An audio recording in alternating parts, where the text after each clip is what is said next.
Hello and good day everyone. My name is Noraina K. Arba. So for today, I will be discussing on how we prepare a Pecha Kucha presentation. At first, let me give you a definition of what is Pecha Kucha. So Pecha Kucha is a presentation format that originated in Tokyo, Japan in 2003.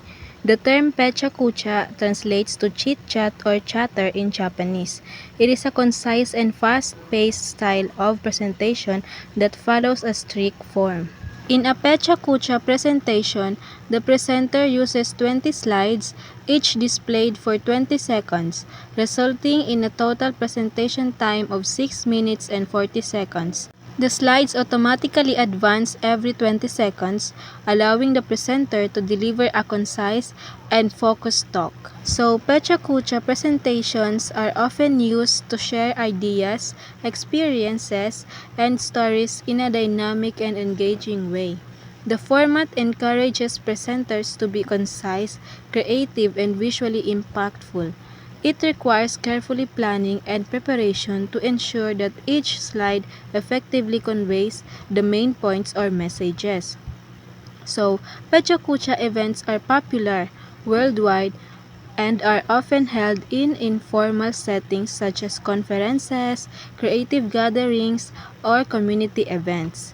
They provide a platform for individuals to share their passions, projects, or expertise in a concise and engaging manner, fostering a sense of community and inspiring new ideas. So now, let us proceed on the steps that we were going to follow when we were preparing a Pecha Kucha presentation. Number 1, choose a topic. Select a topic that you are passionate about and that fits within the time constraints of a Pecha Kucha presentation. Make sure it is something you can cover effectively in 6 minutes and 40 seconds. So, to choose a topic, meaning to select a specific subject or theme for discussion, research, or exploration. When choosing a topic, you are deciding on the main focus or subject matter that you will be addressing in your writing, presentation, or conversation. The topic can be broad or narrow, depending on the scope and purpose of your work. It is important to consider your interest, expertise, and the intended audience when selecting a topic. Additionally, the topic should be relevant, timely, and meaningful, with enough available information or resources to support your exploration or analysis.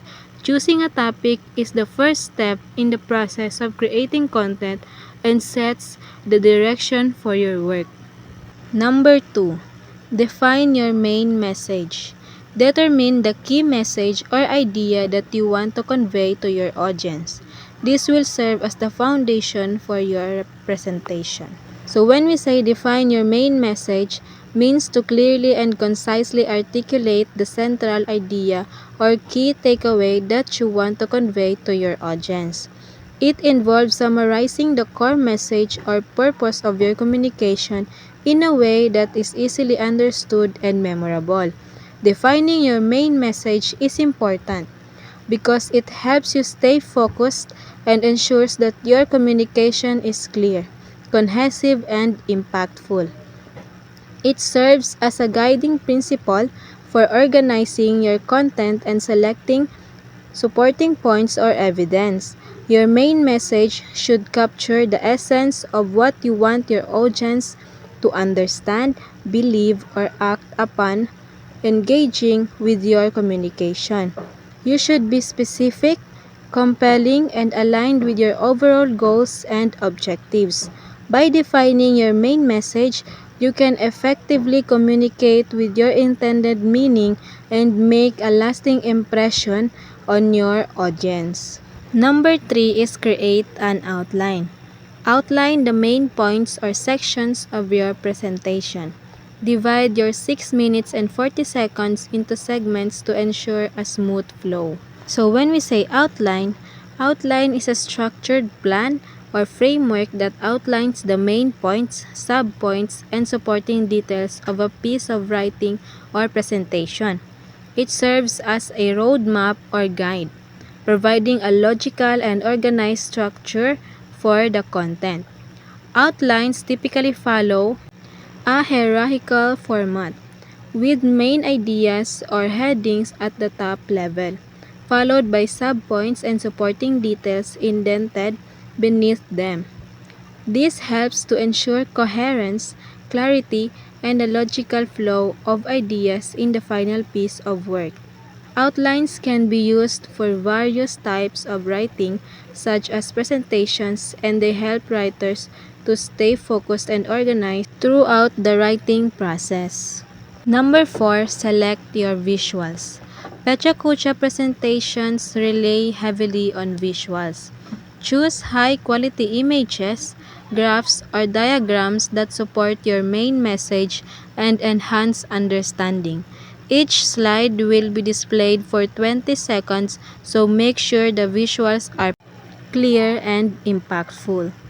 So when we say select your visuals, means to choose and incorporate appropriate visual elements such as images, graphics, videos, or charts to enhance and support your message or presentation.